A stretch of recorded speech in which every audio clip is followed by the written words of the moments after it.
15 अगस्त 1947 को हमारा देश ब्रिटिश रूल से आज़ाद होती है। 26 नवंबर 1949 को हमारा खुद का संविधान तैयार हो जाती है। लेकिन यहाँ पर सवाल ये उठता है कि जब 26 नवंबर को हमारा संविधान तैयार हो जाती है तो हर साल 26 जनवरी को ही क्यों हम रिपब्लिक डे के रूप में सेलिब्रेट करते हैं? आखिर इस डेट पीछे का हिस्ट्री क्या है? क्यों हम हर साल 26 जनवरी को गणतंत्र दिवस के रूप में सेलिब्रेट करते हैं? आइए आज की स्पेशल रिपोर्ट में समझने की कोशिश करते हैं। We, the people of India. On 26 November 1949, the Constituent Assembly of India adopted the Constitution of India, which came into effect from 26th of January 1950. If we walk long enough, must necessarily lead us to unity. The Constitution empowers the citizen, but the citizen too empowers the Constitution by following it, by protecting it, and by preserving it to make it more meaningful with words and deeds.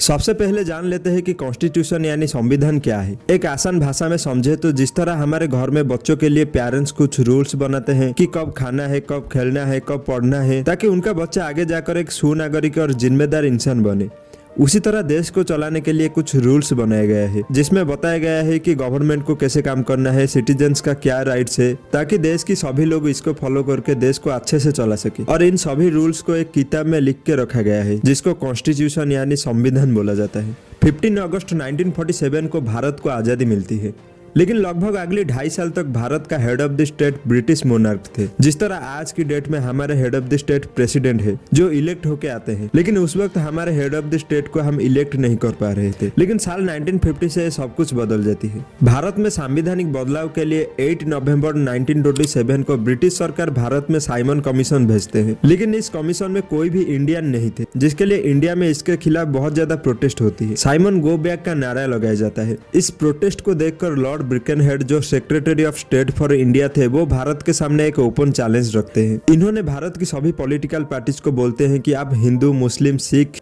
सभी communities के लोगों की सहमति से संविधान की एक framework बना कर दीजिए। और इस चैलेंज को भारत के पॉलिटिकल पार्टीज एक्सेप्ट कर लेते हैं और साल 1928 में एक ऑल पार्टी कॉन्फ्रेंस बुलाई जाती है जिसमें सबसे बड़ी पॉलिटिकल पार्टी थी इंडियन नेशनल कांग्रेस। और इस कमेटी ने जो रिपोर्ट बनाई वो था नेहरू रिपोर्ट। इस रिपोर्ट में भारत को एक डोमिनियन स्टेटस देने की मांग की गई। डोमिनियन स्टेटस एक ऐसा स्टेटस होगा जिसमें भारत का head of the state British monarch होंगे। भारत के लोग खुद के सरकार चला सकते थे, लेकिन डिफेंस, आर्मी और फॉरेन रिलेशन जैसे डिसीजन ब्रिटिश सरकार के द्वारा लिए जाते, मतलब ब्रिटिश रूल के साथ हम जुड़े रहते। लेकिन जवाहरलाल नेहरू और नेताजी सुभाष चंद्र बोस जैसे यंग लीडर डोमिनियन स्टेटस के खिलाफ थे। एक कांग्रेस के सीनियर लीडर को बोलते थे कि आप डोमिनियन स्टेटस के बदले कंप्लीट इंडिपेंडेंस यानी पूर्ण स्वराज की मांग करो। जब Nehru report dominion status demand करते हैं तो ब्रिटिश सरकार इसको एक्सेप्ट कर लेते हैं। लेकिन इस बीच इंग्लैंड में सरकार बदल जाती है और अब जो पार्टी पावर में आती है वो भारत को डोमिनियन स्टेटस और किसी भी तरह की आजादी नहीं देना चाहती थी। और इसके बाद सुभाष चंद्र बोस और जवाहरलाल नेहरू जैसे कांग्रेस की यंग लीडर पूर्ण स्वराज की डिमांड करने लगे। 31 दिसंबर 1929 में कांग्रेस की लाहौर सेशन में पूर्ण स्वराज की रिजोल्यूशन पास किया जाता है। लेकिन पूरे ड्राफ्ट को तैयार करने के बाद कांग्रेस के द्वारा 26 जनवरी 1930 को देश भर में इंडिपेंडेंस डे सेलिब्रेट करने की योजना बनाई जाती है और 26 जनवरी को पूरे देश भर में पूर्ण स्वराज दिवस मनाया जाता है।